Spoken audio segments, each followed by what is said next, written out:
Bonjour tout le monde, je vous fais cette vidéo suite à ma routine 42 où je vous invite à vous poser des questions sur les raisons de vos objectifs, de vos souhaits de vie, de ce que vous voulez obtenir, etc. Et pour savoir si effectivement c'est fondé, si c'est aligné, si c'est en accord avec votre être profond, avec les désirs de votre âme. Et j'ai eu des questions de personnes qui finalement n'arrivaient pas à savoir, qui tâtonnent dans leurs objectifs, qui voient que les choses ne se débloquent pas, qui tournent en rond. Je voulais simplement vous donner 2-3 petites astuces par rapport à ça. L'idée, effectivement, l'idéal c'est d'écrire sur un support, un cahier ou quelque chose, et je vous invite vraiment à avoir un cahier ou un carnet où vous écrivez vos projets, où vous écrivez tout ce qui vous passe par la tête et vos gratitudes, très important.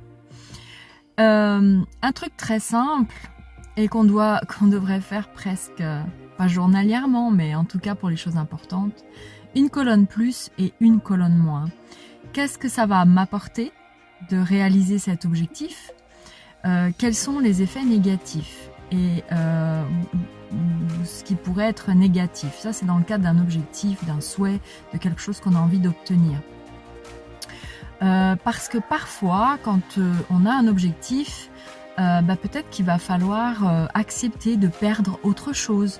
Ou sans parler de perdre, accepter de faire des concessions sur quelque chose. Par exemple, si vous décidez de vous mettre intensément au sport le soir après votre travail, ou de faire une activité quelconque, peut-être qu'il va falloir accepter de vous séparer de cette habitude de vous coller sur votre canapé et de regarder votre série préférée.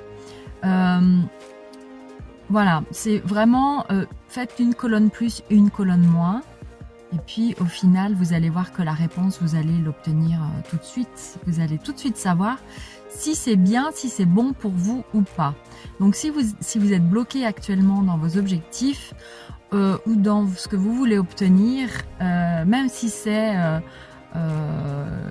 le désir d'avoir une vie à deux, le désir de rencontrer quelqu'un, d'avoir une vie de couple.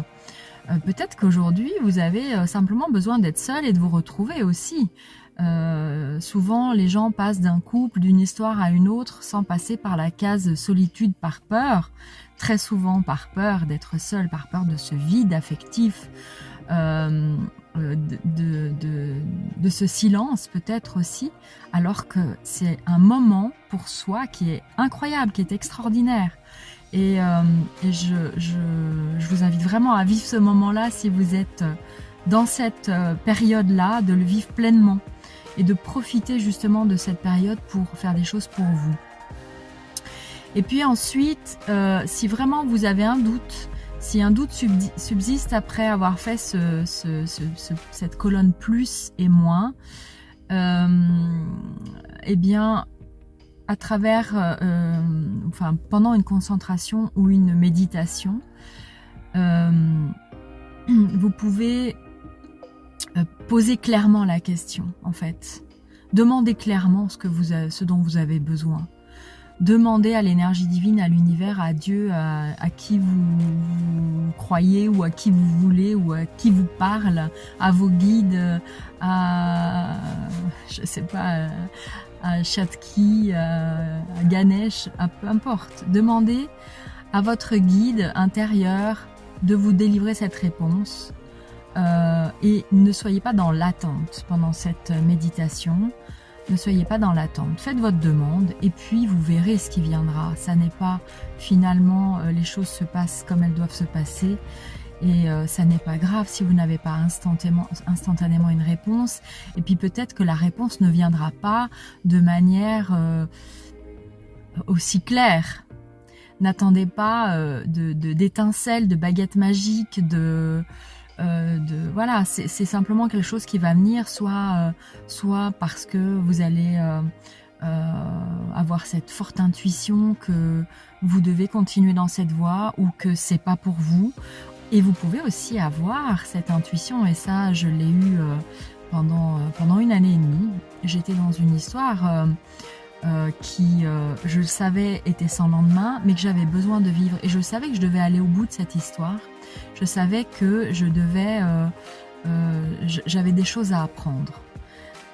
Et donc, l'idée, c'était de pouvoir continuer autant que se pouvait, puis jusqu'au moment où je me suis dit, ok, maintenant, j'ai appris ce que j'avais à apprendre et je dois continuer ma route.